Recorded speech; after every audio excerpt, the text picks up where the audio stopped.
So, what if I told you that the single most important piece of punctuation in your entire life isn't a period or a comma or anything you learned in school? It's that little line. You know the one that will one day sit between the year you were born and the year you die. Today, we are talking all about the dash. Think about it.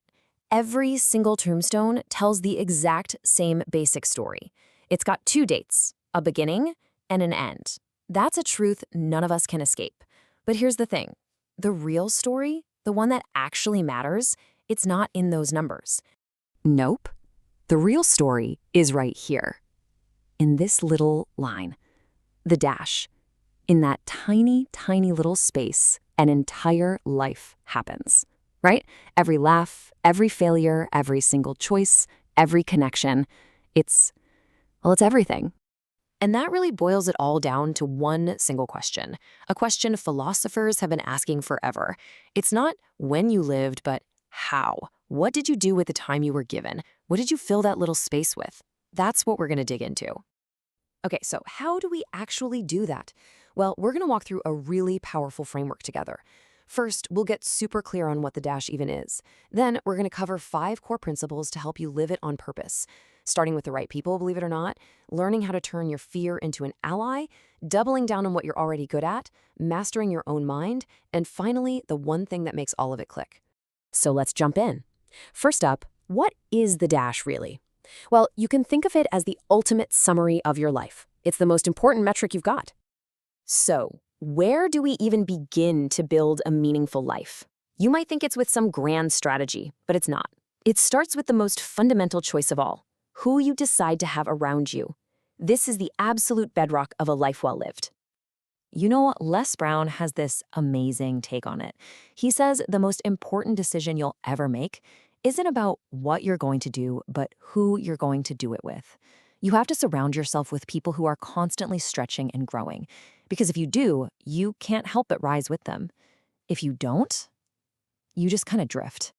And Tecumseh put it so perfectly. A single twig on its own, it's fragile. It snaps easily. But a whole bundle of them? That's strong. You can't build a strong dash all by yourself. We find our real, lasting strength together. That bundle, that's what makes us unbreakable. All right, next up is an idea that might sound totally backwards at first, and it's this. Fear isn't something you should run from. It's something you should follow. It's not your enemy, it's actually your guide. The author Stephen Pressfield came up with this incredible insight. He said the more scared you are of doing something, the more certain you can be that it's exactly what you need to do. So when you feel that deep, gut-wrenching terror, that's not a stop sign. No way. It's a signpost. It's telling you that your biggest fear is pointing directly at your biggest, most important dream. So we have to reframe this whole thing.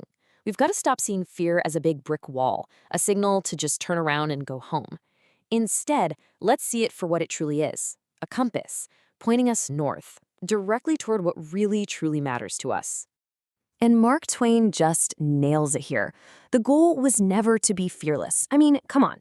The dash isn't filled by people who were never afraid. It's filled by people who were terrified, felt that fear in every bone of their body, and took a step forward anyway.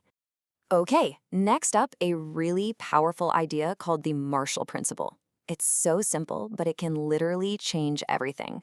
Stop trying to fix your weaknesses and start pouring all of your energy into your strengths. Just think about this for a second.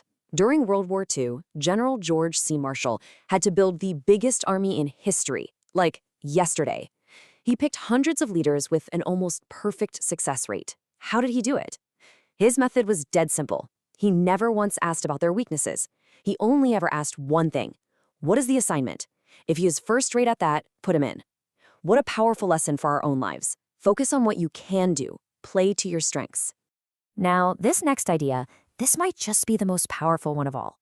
It's all about mastering that tiny, split-second moment between when something happens to you and when you react. That little space, that's where your character is forged. So here's how it works. First, there's a stimulus. Let's say someone cuts you off in traffic. Then there's your response. You get angry, you lay on the horn. Now, for most of us, those two things feel like one single event. But the ancient Stoics, they knew something incredible. They knew there's a tiny space between them, a moment of choice.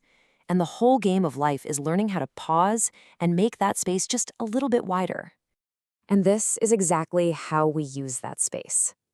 The Roman Emperor Marcus Aurelius reminds us that we have total control over our interpretation of what happens. Someone's insult can't actually harm you unless you form the opinion that you've been harmed. Right there, in that gap, you take back all your power. So we've got our pillars, right? Good people, using fear as a guide, leveraging our strengths, and mastering that inner space. But honestly, none of them matter without this final unifying piece, the keystone that holds it all together. There's this really powerful saying that you hear in ancient philosophy circles and in modern recovery programs.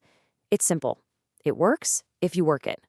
All these incredible, life-changing ideas are completely useless if they just stay as ideas in your head. They only come to life when you put them into practice every single day. Philosophy isn't something you just read, it's something you do. You can think of it like this. First, you drill it. You do the reps over and over. Then it becomes a skill. You get good at it.